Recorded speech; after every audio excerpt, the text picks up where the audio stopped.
kalau ditambahin dengan yang bersih akan terlihat dia walaupun belum tapi kelihatan, tapi dia udah ada perubahan. Nah, yang bersih ini yang disebut dengan zikrullah.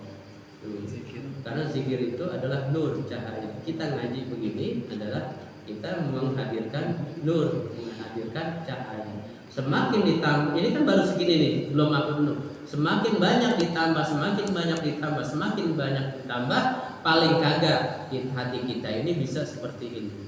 Kalau hati kita bisa seperti ini, maka ibarat kita melihat sesuatu. Kalau kita melihat sesuatu di dalam kegelapan, satu benda pun kita nggak bisa memastikan itu benda apa. Belum nih, di gelap, satu benda yang kita pegang, kita belum bisa memastikan apakah itu benda yang benar-benar benda yang umpama kita pegang pulpen. Kita tidak bisa memastikan bahwa yang kita pegang ini adalah pulpen karena dalam kondisi gelap. Tapi kalau dalam terang kita nggak pakai megang aja, ini kita udah tahu ini adalah pulpen. Nah, dalam kehidupan itu seperti itu nantinya. Kalau hati yang terang, hati yang bersih, hatinya sering diisi zikir, sering ibadahnya rajin, selalu ingat kepada Allah Subhanahu wa taala, maka lambat laun hatinya itu akan menjadi terang. Yang terang walaupun itu hanya setitik di dalam kegelapan, kita bisa mengenali sesuatu. Ya kan? Setitik aja nih, 5 watt aja. Kenal nggak kita? Kita megang pulpen, terang, warna. Kenal nggak? Kita udah mengenal nih satu bentuk. Oh, ini pulpen. Langsung kita kenal. Nah, ketika kita sudah mengenali sesuatu, disitulah makanya nanti makna daripada terbukanya rahmat Allah Subhanahu wa taala. Kalau di hati yang gelap nggak mungkin terbuka. Kita bagaimana kita bisa mendapatkan sesuatu? Karena hati kita gelap. Nggak bisa kenal. Kita pengen rezeki yang banyak. Bagaimana rezeki itu bisa banyak? Orang kita aja gelap. Nggak tahu pasti apakah itu rezeki apa bukan. Karena apa? Kita mengambilnya dalam kondisi gelap. Yang kita dapat umpama kita dapat banyak, berjuta-juta yang kita dapat. Ketika berjuta-juta itu yang kita dapat, ternyata kita mendapatinya dalam kondisi kegelapan. Kita akan nggak yakin apa yang kita dapatkan. Apakah ini dari Allah atau ini hanya sekedar istidraj Allah Subhanahu wa taala mengukur apakah ini betul rahmat dari Allah atau bukan.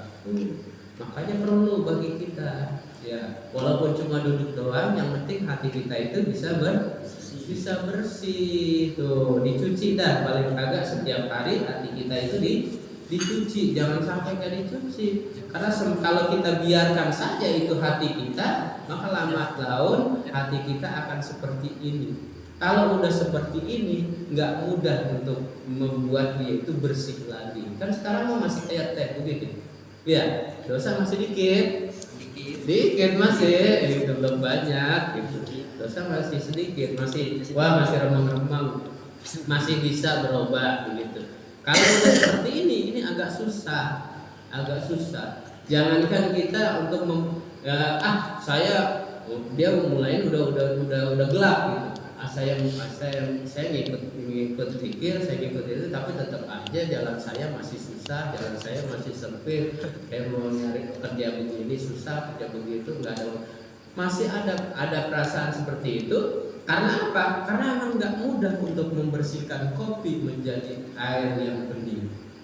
Nggak mudah. Perlu upaya ekstra, perlu upaya yang keras supaya dia itu bisa menjadi bening. Kalau sudah bening, terang, kalau udah terang, kelihatan semuanya, maka disitulah makna rahmat Allah Subhanahu wa taala. Kita bisa kenali nih rahmat Allah. Oh, saya minta ya Allah, saya pengen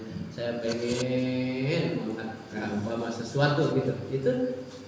Itu akan terlihat nantinya, akan terlihat apa yang kita pengen, apa yang dikehendaki Allah, apa yang nanti akan kita dapatkan. Maka disitulah kita akan mendapatkan hidayah nantinya. Kalau di dalam kondisi kita terang benderang, maka hidayah Allah itu, petunjuk dari Allah itu akan mudah kita kenali dan mudah untuk kita jalankan. Nah, ketika udah mudah menjalankannya, disitulah nanti ada taufiknya Allah. Tahu taufiknya Allah? Taufiknya Allah itu kesesuaian antara kehendak Allah dengan keinginan kita. Kita pengen sesuatu, minta sama Allah. Kita pengen sesuatu, nah Allah sebetulnya menghendaki kita akan memiliki sesuatu yang kita pengen. Itu yang disentuh dari situ taufik. Dari taufik baru nanti lahir rahmat Allah. Rahmat dan belakangannya. Nah, dan ada proses perjalanan yang berikutnya itu di situ. Nah, di situ maka perlu bagi kita untuk membersihkan secara keseluruhan.